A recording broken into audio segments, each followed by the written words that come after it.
इसमें आज हम आपको सवैये रसखान के लिखे हुए जो सवैये हैं उनके विषय में बताएंगे। कल हमने आपको जो बताए थे या रकुटी और कामरिया पर राग येहू पुरपूर तजीदारों आठों सिद्धि ये वाला ये बताया था। और इससे पहले हमने मानुष हो तो वही रसखान,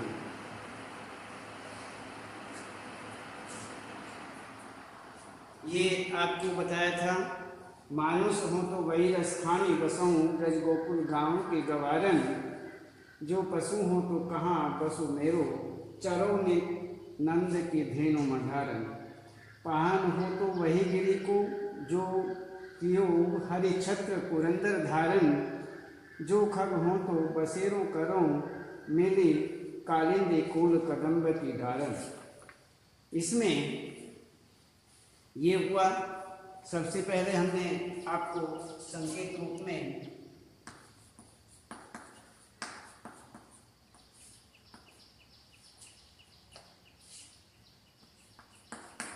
पहला मानुष हो तो,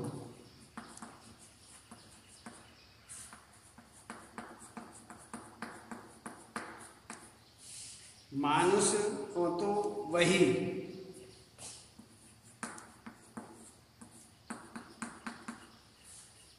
और आगे कहते कूल कदम्ब की डारन।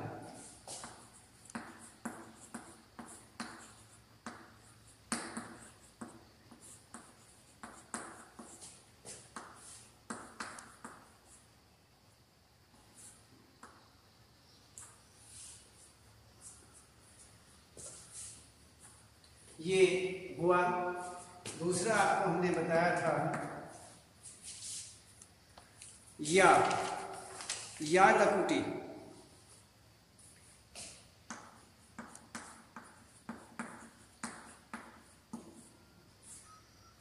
या लकुटी अरु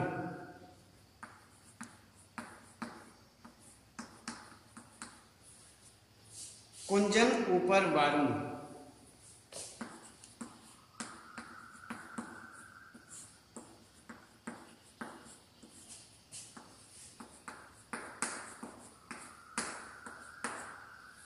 ये हुआ आपका दूसरा। अब मोर पखा सिर ऊपर राखी हूं,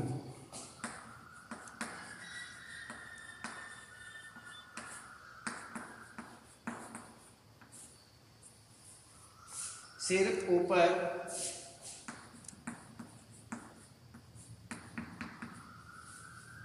से ऊपर अधरान धरूंगी।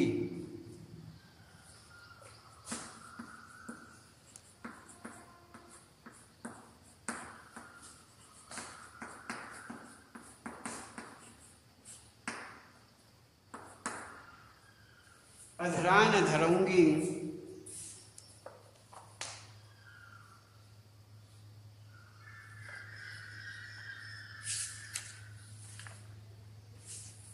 और फिर है काननी दई अंगूरी।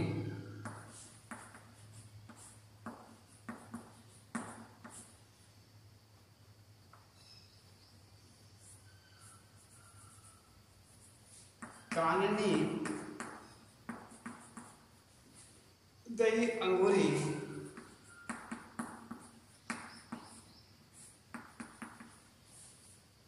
अंगूरी न जहाई न जहाई।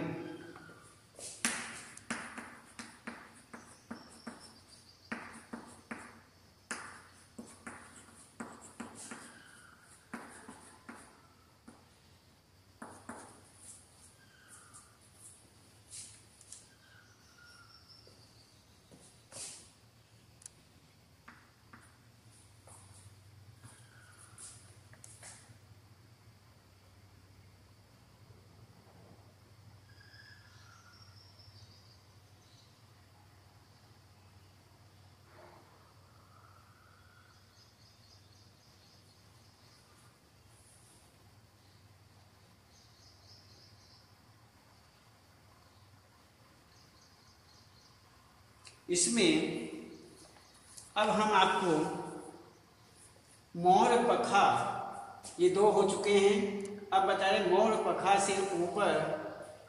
अब देखते हैं कि मोर पखा सिर ऊपर राखी हूँ, गुंजे की माल गले पहिरोंगी, और ही पीताम्बर लई लकुटी बन, गोधन गवारिन संग फिरोंगी। इसमें यहाँ पर ये मोर पखा से ऊपर राखी हूँ, गुंज की माल गरे पहिरूंगी, और ही पीताम्बर लई लकुटी बन, गोधन गवारनी संग फिरोंगी। भावे तो वो ही मेरू रस खानी, सो तेरे कहे सब स्वांग करूंगी, या मुरलीधर की अधरान धरी अधरान धरूंगी। यहाँ पर मोर पखा सिर ऊपर राखी हूँ, गुंज की माल गरे पहनूंगी, और ही पीतम्बर लई लकुटी बन, गोधन गवारिन संग फिरूंगी। भाव तो वो ही मेरू रस कानी, सो तेरे कहे सब स्वांग करूंगी, या मुरलीधर की अधरान धरी अधरान धरूंगी। तो यहाँ पर हमने आपको इसमें बताया कि सबसे पहले संकेत आपके सामने है, और इसके बाद यहाँ पर संदर्भ होता है, और संदर्भ आपको हमने पहले भी बताया है। संदर्भ उसी ही प्रकार से यहाँ पर संदर्भ लिखना है। और प्रसंग के अंतर्गत हम देखते हैं कि प्रस्तुत सवैया हमारी पाठ्य पुस्तक, कभी कभी क्या होता है कि संदर्भ और प्रसंग दोनों इकट्ठे भी आ जाते हैं, इकट्ठे भी लिख दिए जाते हैं। तो यहाँ पर प्रसंग देखिए, प्रस्तुत सवैया हमारी पाठ्य पुस्तक एक्सटेज में संकलित रसखान के सवैयों से उद्धृत किया गया है। इस सवैये में कृष्ण की जो प्रेमिका हैं, एक गोपी का प्रेम प्रदर्शित हुआ है। कृष्ण की प्रेमिका एक गोपी का, यहाँ पर एक गोपी का जो प्रेम है वो प्रदर्शित होता है। तो इस प्रकार से गोपियाँ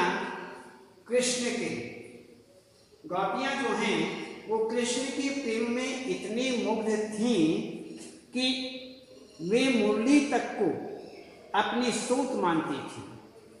जो मुरली थी वह उनके प्रेम में इस प्रकार से लिप्त हो चुकी थी कि वह मुरली, जो भगवान कृष्ण मुरली रखते थे, उसको भी अपनी सोतन सोत समझते थे। यहाँ एक गोपी के माध्यम से प्रस्तुत उपालंभपूर्ण उल्हाने भरी उक्ति में कृष्ण के प्रति प्रेम, किंतु कृष्ण के प्रति प्रेम है, किंतु मुरली के प्रति सोत्यागा की अत्यंत सबल और मनोहारी अभिव्यक्ति यहाँ पर प्रस्तुत की गई है। और कृष्ण का वेश धारण करती हुई गोपी क्या कहती है? गोपी यहाँ पर ये धारण करती हैं और कहती हैं कि हे सखी, मैं मोर पंख सिर के ऊपर रखूंगी। एक सखी दूसरी सखी को कहती है कि हे सखी, मैं जो मोर के पंख हैं, जो कि भगवान कृष्ण मोर के पंख अपने सिर पर धारण करते हैं, ठीक है, मैं भी भगवान कृष्ण की तरह मैं भी अपने सिर पर मोर मुकुट धारण करूंगी। मोर पखा सिर ऊपर राखी हूं, तो मैं ऊपर रखूंगी, और गुंजा की माला भी गले में पहनूंगी। कहते हैं कि गुंज की माल गले पहिरोंगी। कहते हैं गुंजा नाम का जो पुष्प है उससे बनी हुई माला। क्यों? भगवान कृष्ण गुंजा फूल से बनी हुई माला अपने गले में धारण करते थे। तो इसीलिए गोपी कहती हैं कि मैं गुंजा की बनी हुई माला जो है उसको भी पहन लूंगी, अर्थात धारण कर लूंगी। आगे कहते हैं ओढ़ी पीतंबर लई लकुटी। रसखान कहते हैं कि लकुटी जो लाठी है और पीतांबर, लाठी भी ले लूंगी और पीतांबर पीला जो वस्त्र है उसको भी मैं धारण कर लूंगी, पीले वस्त्र को भी धारण करूंगी। मैं जो लाठी है, लकटी है, उसको भी ले लूंगी, उसको भी, और अन्य पीले वस्त्रों को भी मैं पहन लूंगी, धारण कर लूंगी, और गायों और ग्वालों के साथ वन में भी घूमूंगी, वन में भी चले जाऊंगी, वन में घूमती रहूंगी गायों के और ग्वालों के साथ में। तो इसी प्रकार से यहाँ पर मोर पखा सिर ऊपर राखी हूँ, गुंज की माल गरे पहिरूंगी, ओढ़ी पीतंबर लय लकुटी बन, गोधन गवारनी संग फिरऊंगी। कहते हैं कि अपने सिर पर भगवान कृष्ण के समान ही मैं भी अपने सिर पर मोर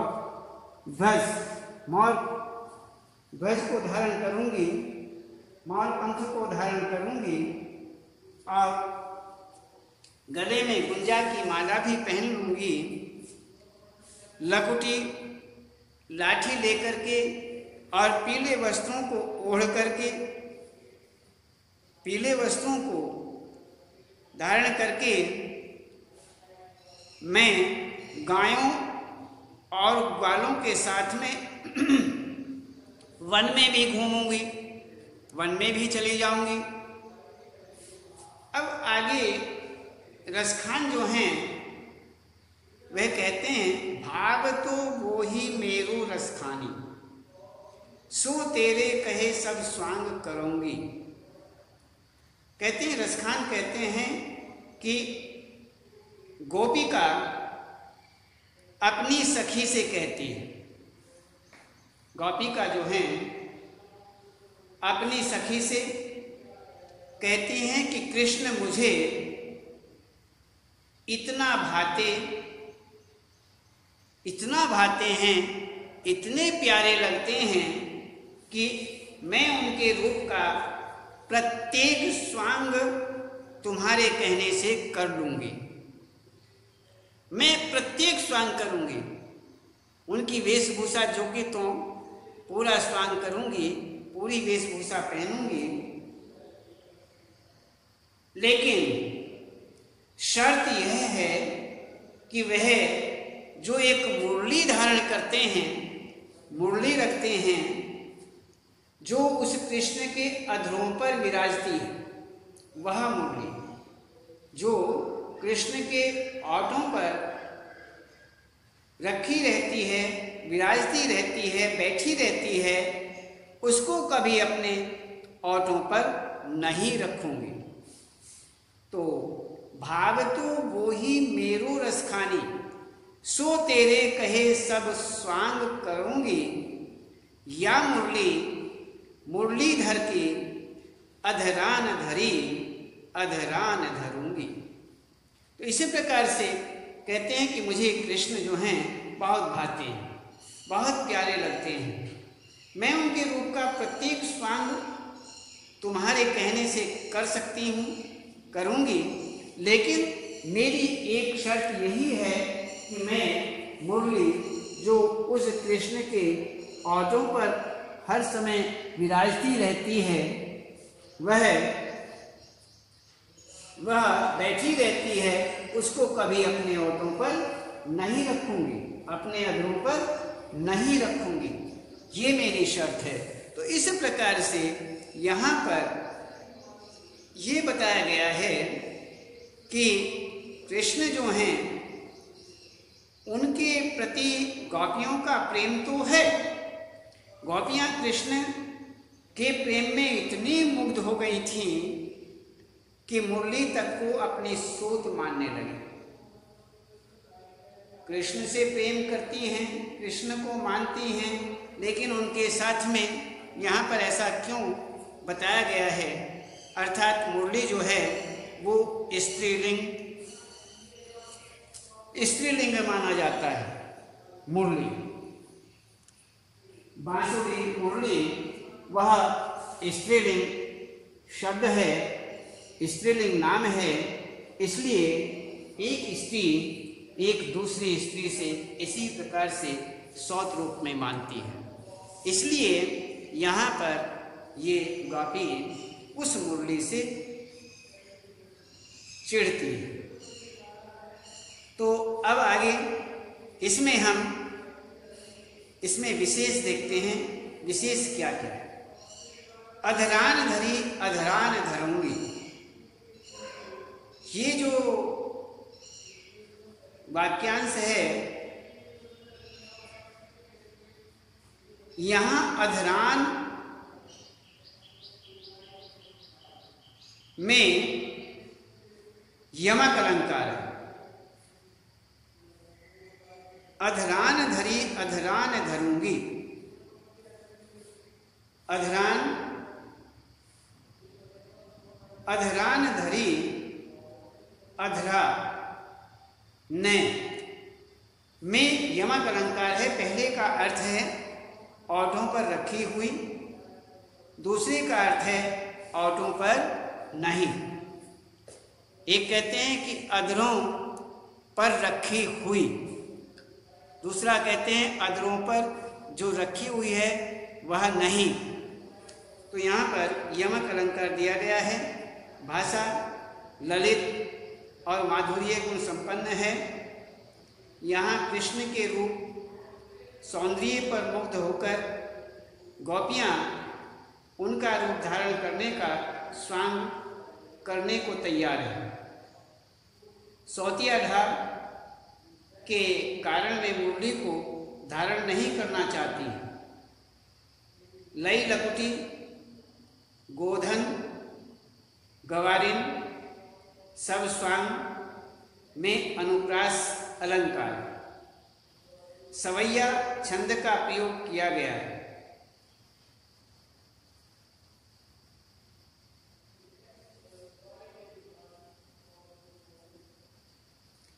आगे ये बता रहे हैं कि इसमें कुछ ये हमारा हुआ विशेष।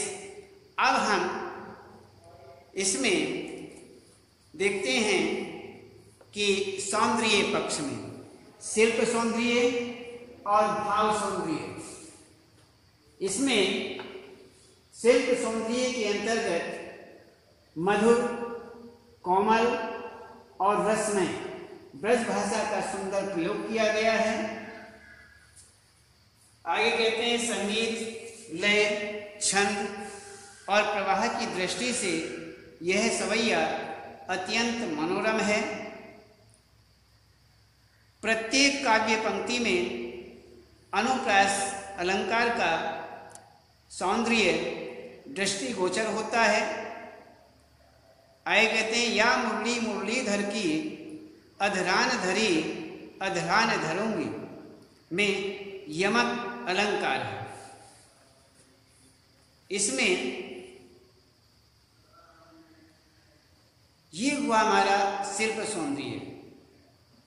भाव सौंदर्य के अंतर्गत श्री कृष्ण के रूप सौंदर्य के प्रति गोपियों के मुग्ध होने का स्वाभाविक चित्रण यहाँ पर किया गया है। सब कुछ करने को तैयार गोपियाँ अपना व्यक्तित्व खोकर भी कृष्ण में लीन होना चाहती हैं और मुरली से ईर्षा होना स्वाभाविक ही है। इस ईर्षा में उनका कृष्ण के प्रति प्रेम पूर्ण रूप से झलकता है। तो इसी प्रकार से यहाँ पर शिल्प सौंदर्य और भाव सौंदर्य का यहाँ पर बताया गया। अब आगे देखते हैं। तो इसमें काननी दई अंगूरी रही वो जबही मुरली धुनि मंद बजई हैं मोहनी तानन सुरसखानी तानन सुरसखानी अटा चढ़ी गोधन गहाई तो गहाई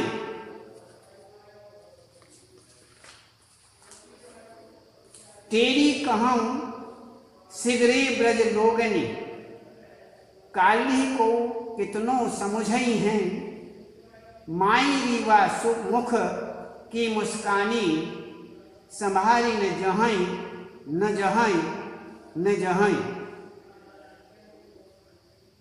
यहाँ पर ये कि काननी दयंगोरी रही वो जब ही मुरली धुनि मंद बजई हैं, ये यहाँ पर संकेत आपके सामने काननी दयंगोरी डॉट डॉट डॉट न जहाई न जहाई, ये आपका इस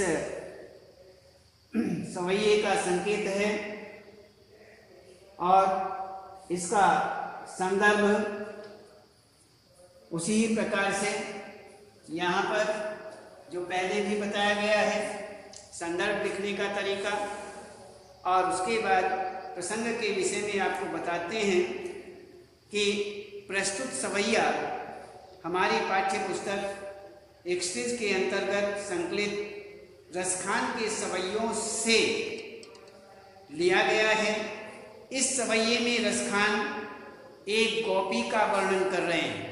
रसखान जो हैं वो एक गोपी का वर्णन करते हैं जो यह कह रही है कि कृष्ण की मुस्कुराहट इतनी मादक है, इतनी मदमस्त करने वाली है कि सबके प्रभाव से बचा जा सकता है। उनकी जो मुस्कुराहट है वो इतनी मदमस्त कर देती है कि सबके प्रभाव से बचा जा सकता है, लेकिन उनकी मुस्कान के वशीभूत न हो जाएं ऐसा कौन है? जो उनकी मुस्कुराहट है उसके वशीभूत न हो जाएं, अर्थात कौन ऐसा है जो उसके वशीभूत नहीं होता, अर्थात सभी उनकी मुस्कुराहट के वशीभूत हो जाते हैं। तो इसी ही प्रसंग के अंतर्गत यहाँ पर कहती है, सखी कहती है कि जब कृष्ण मंद मीठी धुन में, मंद मंद मीठी धुन में बांसुरी बजाएंगे तो मैं कानों में अंगुली कैसे दे लूंगी, अर्थात मैं अपने कानों में अंगुली कैसे दूंगी, कैसे दे लूंगी जब मैं अपनी मोहिनी तान में गोधन के गीत गाएंगे तो घर की अटारी पर कैसे न जाऊं। ये यहाँ कहते हैं कि इसमें काननी दई अंगूरी रही वो जबही मुरली धुनि मंद बजई हैं, और मोहिनी तानन सूरस खानी अटा चढ़ी गोधन गहाई तो गहाई। तो इसी प्रकार से यहाँ पर यही कहते हैं कि जब कृष्ण मंद मंद मीठी धुन में बांसुरी बजाते हैं, बजाएंगे तो मैं कानों में अंगुली कैसे दे लूंगी, मैं इतनी मधुर आवाज क्यों न सुनूं। और जब मैं अपनी मोहिनी तान में गोधन के गीत गाएंगे तो घर की अटारी पर मैं कैसे ना जाऊं। तो आगे कहते हैं कि तेरी कहूं सिगरे, तेरी कहूं सिगरे ब्रज लोगनी काली को कितनो समुझई हैं। कहते यहाँ पर इसलिए गोपी कहती है कि मैं बार बार पुकार कर ब्रज के लोगों से कह रही हूँ कि कल जब वे यहाँ आकर मुस्कुराएंगे तो मैं कृष्ण की मुस्कान की मादकता से बच नहीं सकती। तो इसमें सबके समझाने पर भी कहते हैं यहाँ आकर के जब वे मुस्कुराएंगे तो सबके लाख समझाने पर भी उनकी मुस्कुराहट के जवाब में मुझे मुस्कुराना ही पड़ेगा। अर्थात मैं कृष्ण की मुस्कान की मादकता से कैसे बच सकती हूँ, मुझसे बचा नहीं जाएगा। मैं उनकी मुस्कुराहट की मादकता में मस्त हो जाऊंगी, लीन हो जाऊंगी। इसीलिए यहाँ पर गोपी जो हैं वह कृष्ण के विषय में इस प्रकार से व्यक्त करती हैं, कहती हैं। तो यहाँ पर माई भी वा तेरी कहूँ सिगरे ब्रज लोगनी काली को कितनों समुझई हैं। माई री वा मुख की मुस्कानी संभारी न जहें न जहें न जहें। तो इसी प्रकार से अब हम इसका विशेष देखते हैं। यहाँ कृष्ण की मुरली की धुन और उनकी मुस्कान का अचूक प्रभाव बताने के साथ साथ में गोपियों की विवशता का सजीव चित्रण यहाँ पर किया है कि गोपियाँ विवश हैं। उनकी विवशता का भी यहाँ पर बहुत ही सजीव चित्रण किया गया है। तो इसमें ने जहां की आवृत्ति से अपनी विवशता को स्पष्ट किया है। गोधन गहाई काली को कितनों में अनुप्रास अलंकार है और सवैया जो है छंद, सवैया छंद है। और इसमें अब हम देखते हैं कि ये हमारा हुआ संदर्भ, प्रसंग, भावार्थ आदि विशेष। अब हम सौंदर्य के अंतर्गत देखते हैं शिल्प सौंदर्य और भाव सौंदर्य। शिल्प और भाव सौंदर्य के विषय में रसमय ब्रज भाषा का यहाँ पर प्रयोग किया गया है। जो रसमय ब्रज भाषा है उसका यहाँ पर प्रयोग है। आगे कहते हैं कि भाषा बहुत सरल है, मधुर है और कोमल है। आगे कहते हैं कि यहाँ पर कुछ वाक्यांश इस प्रकार के हैं जिनमें अनुप्रास अलंकार है, जैसे मोहिनी तानन, गोधन गहाई तो गहाई, काली को कितनी, मुख की मुस्कानी। आगे कहते हैं कि न जहाई की आवृत्ति से गोपी की उन्माद अवस्था का चित्रण होता है। न जहाई की आवृत्ति जो है, न जहाई अर्थात इसकी जो आवृत्ति है, इस आवृत्ति से गोपी की उन्माद अवस्था का, मदमस्त अवस्था का, उन्मत्त अवस्था का यहाँ पर चित्रण किया गया है, चित्रण होता है। आगे कहते हैं कि कानों में उंगली देने की बिंब योजना प्रभावशाली है। तो यहाँ ये हुआ हमारा शिल्प सौंदर्य, रसमय ब्रज भाषा का प्रयोग, भाषा सरल, मधुर और कोमल अनुप्रास वाक्यांशों में अनुप्रास अलंकार, मोहिनीतानन, गोधन, गहाई तो गहाई, काली को कितनी, मुख की मुस्कानी, न जहाई की आवृत्ति से गोपी की उन्माद अवस्था का चित्रण, कानों में उंगली देने की बिंब योजना का प्रभावशाली वर्णन। अब भाव पक्ष, भाव सौंदर्य देखते हैं। प्रस्तुत सवैये में श्री कृष्ण की मुरली की धुन और उनकी मनमोहक मुस्कान के अचूक प्रभाव और गोपियों की व्यवस्था का वर्णन किया गया। गोपियों की जो व्यवस्था है उसका यहाँ पर पूर्ण रूप से वर्णन किया गया है। तो ये हमने आपको बताया। इसके बाद आगे फिर बताएंगे। आज केवल इतना।